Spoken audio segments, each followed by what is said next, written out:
Okay. Let's take on this guy. Now, because we did talk to Nefeli, you do have the option to summon her. Alright, like always, get our dagger out, this guy. And we drink the physic. One vow. And swing.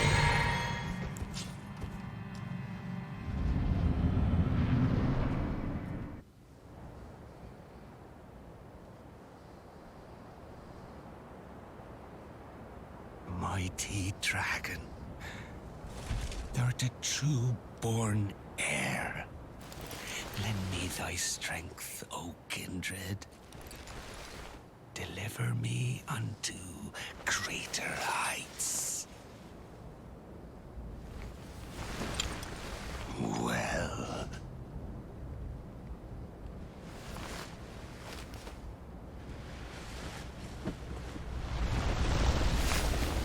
Lowly tarnished, playing as a lord. I command thee, kneel! I am the lord of all that is golden.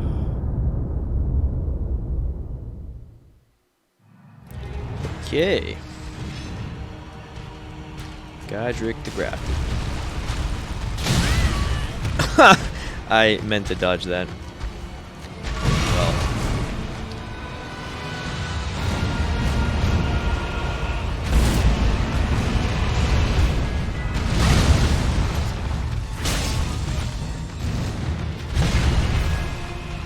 You can easily get stuck on the tombstones.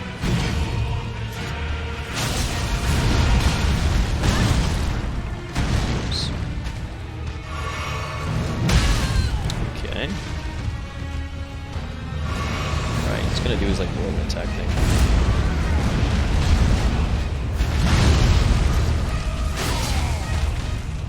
Get behind him, he's gonna chop his own arm off.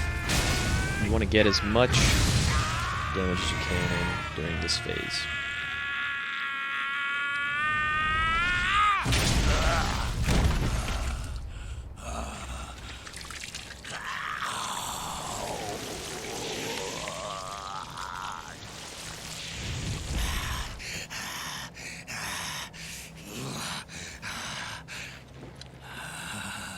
Truest of dragons, lend me thy strength. So not only is this guy a degenerate, but he's a furry degenerate at that. The man literally shoves his hand into the severed head of a dragon. Alright, that's enough of that.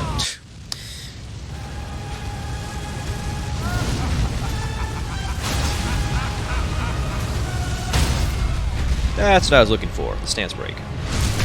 Okay.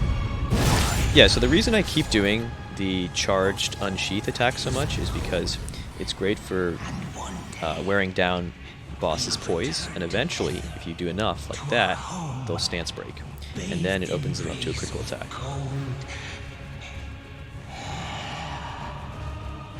Yeah, so. Okay, here. So we'll rest, reset everything, get our health back. And then I like how it does clean our body too, because we do get a bit dirty, you know, killing furry degenerates and banished knights and whatnot. Here's that loser Godrick again. Craven to the bone. Pushing me about like that. And after all that grafting, where did that get you? Look down on me, would ya? Godrick, you filthy slug. Feel it. Feel it. Feel my bloody wrath. Got something to prove, huh? Oh. Anyways. This he got what I tell you though, he had an So, Gatekeeper Godrick does become a merchant.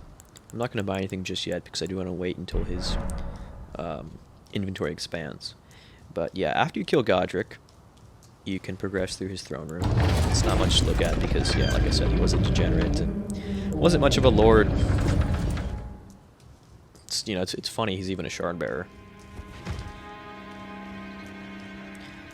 But after you've completed Stormvale Castle and successfully killed Godrick, you pass his throne room. Jump down here. Turn around, there is a Shabiri Grape. Now, I will be doing Hiatus questline as well, I think. Just because. I mean, fuck, I gotta, like, write myself a note sheet because there are jillions of questlines and NPCs and I'm gonna get them confused. The only way I did them all together was because I wrote them down, and yeah. So, yep. After Limgrave, you are spit out right here at Liurnia of Lakes. Oh, she's already here? Wait, did I proc her questline? See, man, I don't even remember. There's so many things. I guess I did already proc her questline. Hello, my name is Hayata. If I might be so bold, would you donate any Shabiri grape? My eyesight has been, but when I eat, it will lead me. Oh, now I can feel that you are most kind. May the blessing of the... Right. You are most kind. May the blessing of...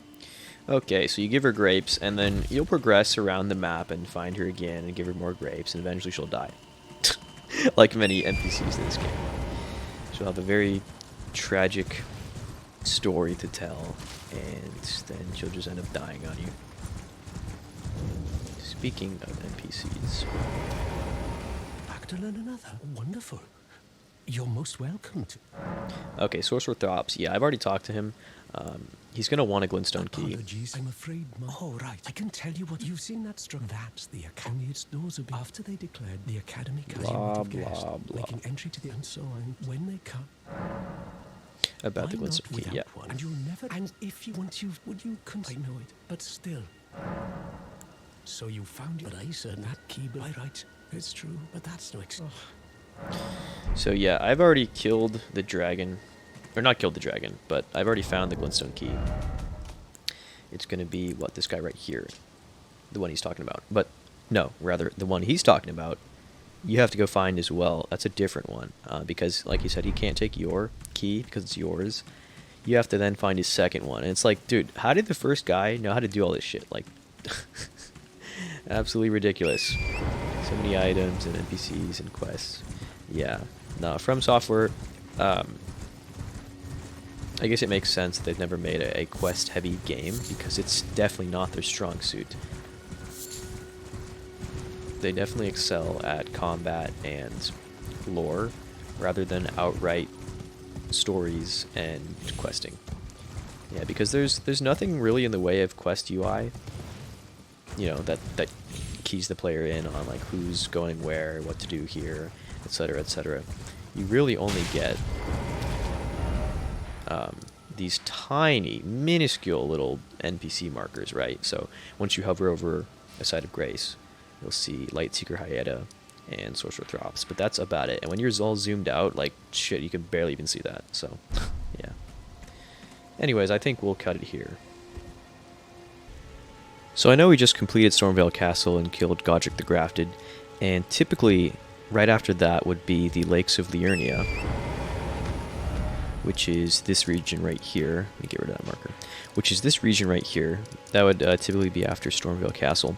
But I did forget that we didn't do the Weeping Peninsula. Now, I know some people who just completely skipped over this entire section of the map after completing Limgrave, and it is fairly easy to do that because, you know, if you don't travel the Bridge of Sacrifice, you're not going to, you know anything's down here.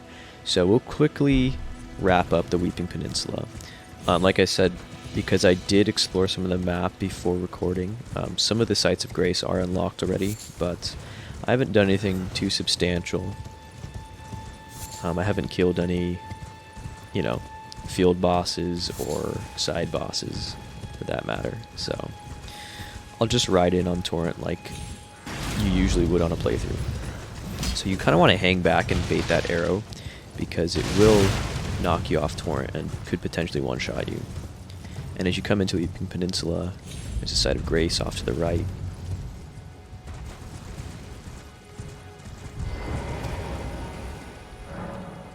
So that was Irina's body. Or was Irina, that is her body.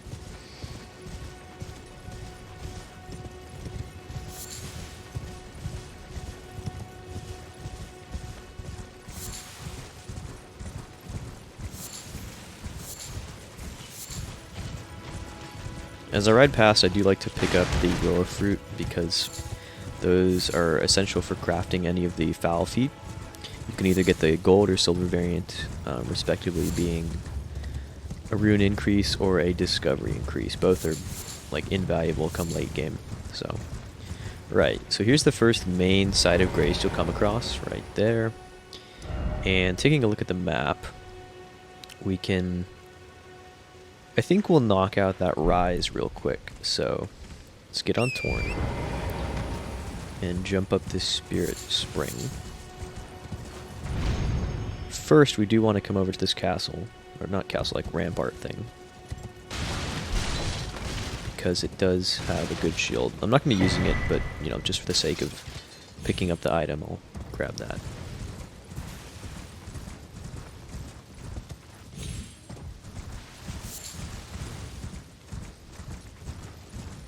And this is one of the many rises you can find throughout the game.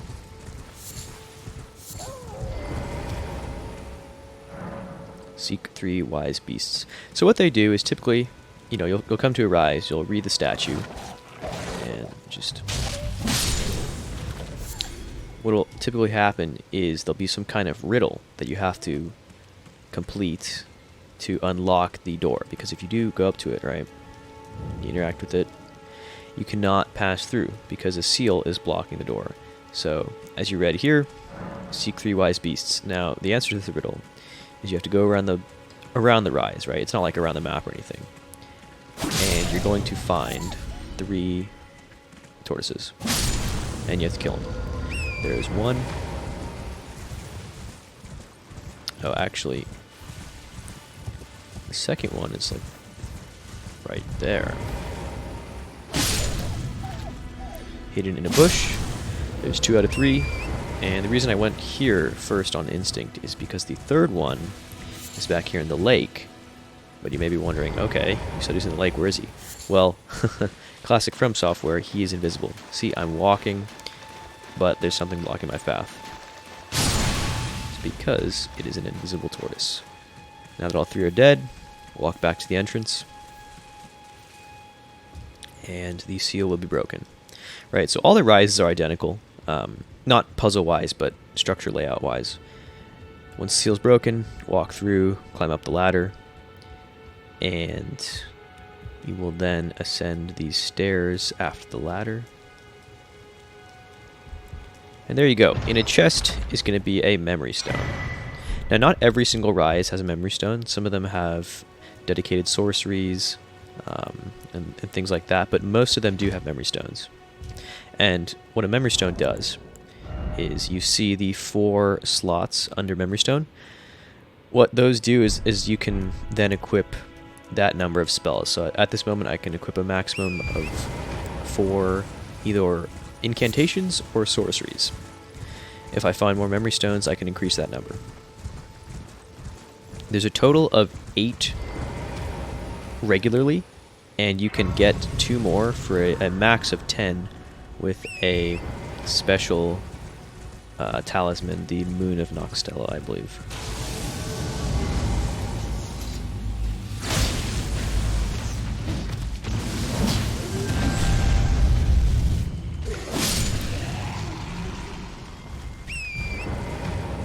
So that's one of the many Onyx Lords that are strewn throughout the map. They, as you saw, the purple light was some gravity magic.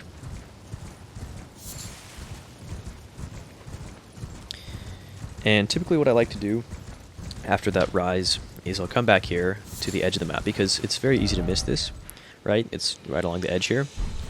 Not only do you get a new location, but there is a St. Trina's Lily, and of course that is just another sleep pot. But the real reason why we came back here is for this.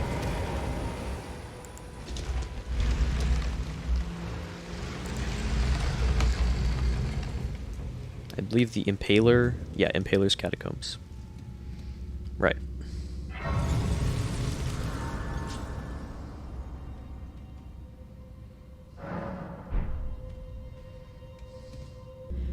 So if I remember correctly, this catacomb has imps instead of skeletons, so the Uchikatana will do just fine. Yep, there's an imp. Oh my god, he almost already killed me. Yeah, those flailing strikes right there are so difficult to dodge. Now let's see if I learned my lesson from the first catacomb. Okay, so one is dangling right there. He's gonna fall. And he's got...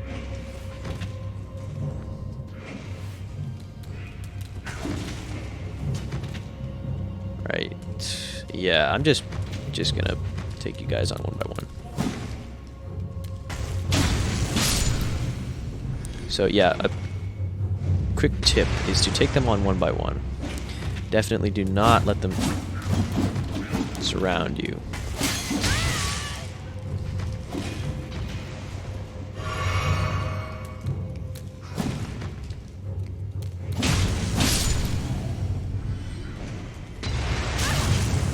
I just jumped into that and got hit by that. And got hit by that.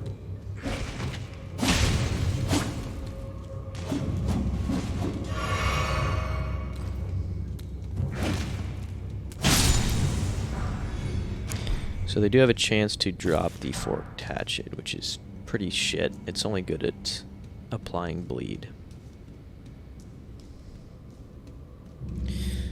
So what I like to do, yeah, is I like to look around the corners because they love to hide around the corners. And the grave gloveworts, those are good for upgrading special spirit ashes. What happens here? Oh, okay, yeah, so this is a trap where all you gotta do is fall down. On my first playthrough I got stuck on that for so long and I was like, what the fuck? Yeah, it's little did I know it's very simple to get past that. That's the main thing with many of these From Software design traps, is like they may seem like what is the answer, but once you realize it, it's like, oh wow, it's so obvious. I guess like most video game puzzles. But we're gonna progress through that sewer section and then come up this ladder here. And there's a lever.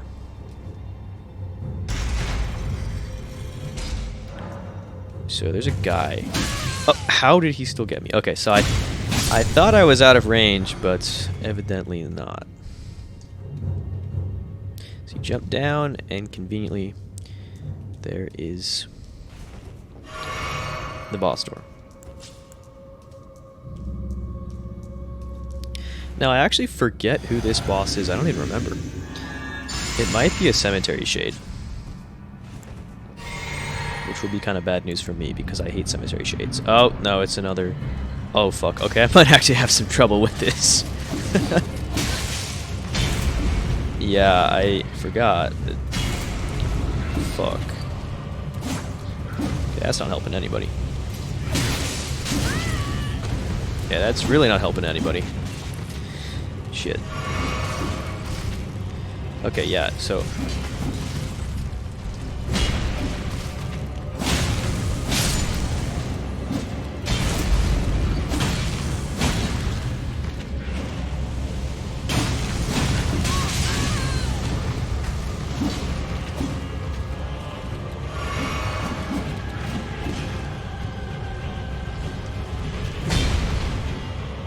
Never mind, okay. So I was gonna say, right when they're on the last hit, that's when they love to bring out the bullshit, so... Anyways. Yeah, so some of these catacombs, as you just saw, have a bunch of gank fights where they just overwhelm you, and it's not fun in any way. It's not a well-designed boss, it's just fucking bullshit. So that was the Impaler's Catacomb.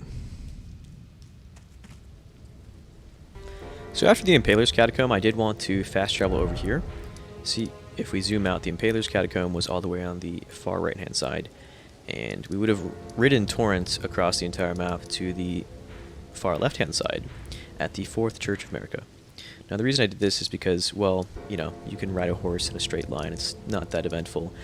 There is a demi-human camp right there. You know, it's not that big of a deal. And there's the Church of the Pilgrimage, just another church. You get another hidden tier. But anyways, the 4th Church of America. Next to it is a Weeping Everjail and the Tombsword Ruins.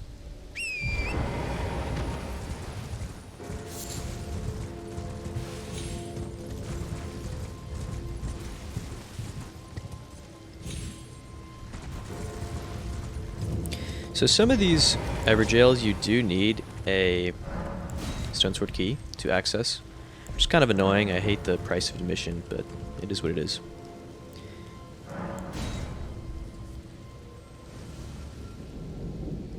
And a quick tip, if you do have buffing items like I do, you don't have to engage the boss right away. You can stay back here in the circle and buff up, because the boss only triggers when you walk close to it. So see, just like that, he didn't trigger until I walked close to him.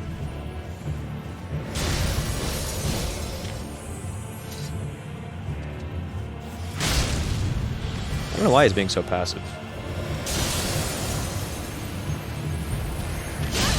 Whoa.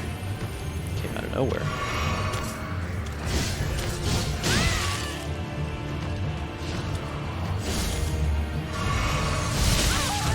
Well, okay, he just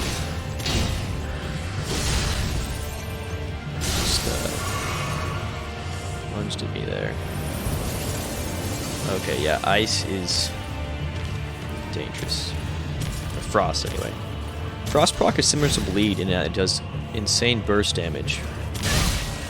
Okay, wow, he just lunges with no real tell.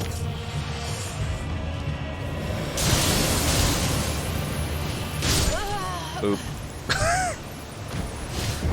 Yeah, okay. Alright, that's why he's being so passive. He's a cheater. I'm just kidding. Yeah, so like most of the other Everjails, there's a Statue of America outside, so you don't need to trek all the way back to it. Okay, so I guess I really do have to take advantage of him being passive in the beginning.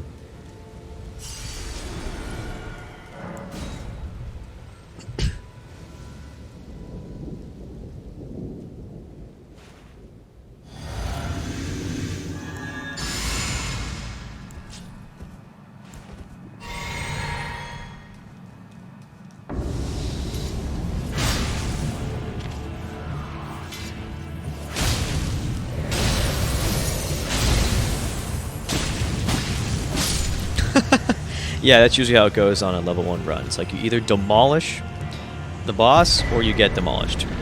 Okay, so that's Radigan's Scar Seal, and if you're wondering if that sounds familiar, it does. Actually, I'll wait until I teleport out. But yeah, if you're wondering why the Radigan Scar Seal sounds familiar, it's because it's a lesser version of the Sword Seal. So whereas the Sword Seal greatly raises attributes, the Scar Seal simply raises attributes. So yeah, right, that is the Weeping Everjail.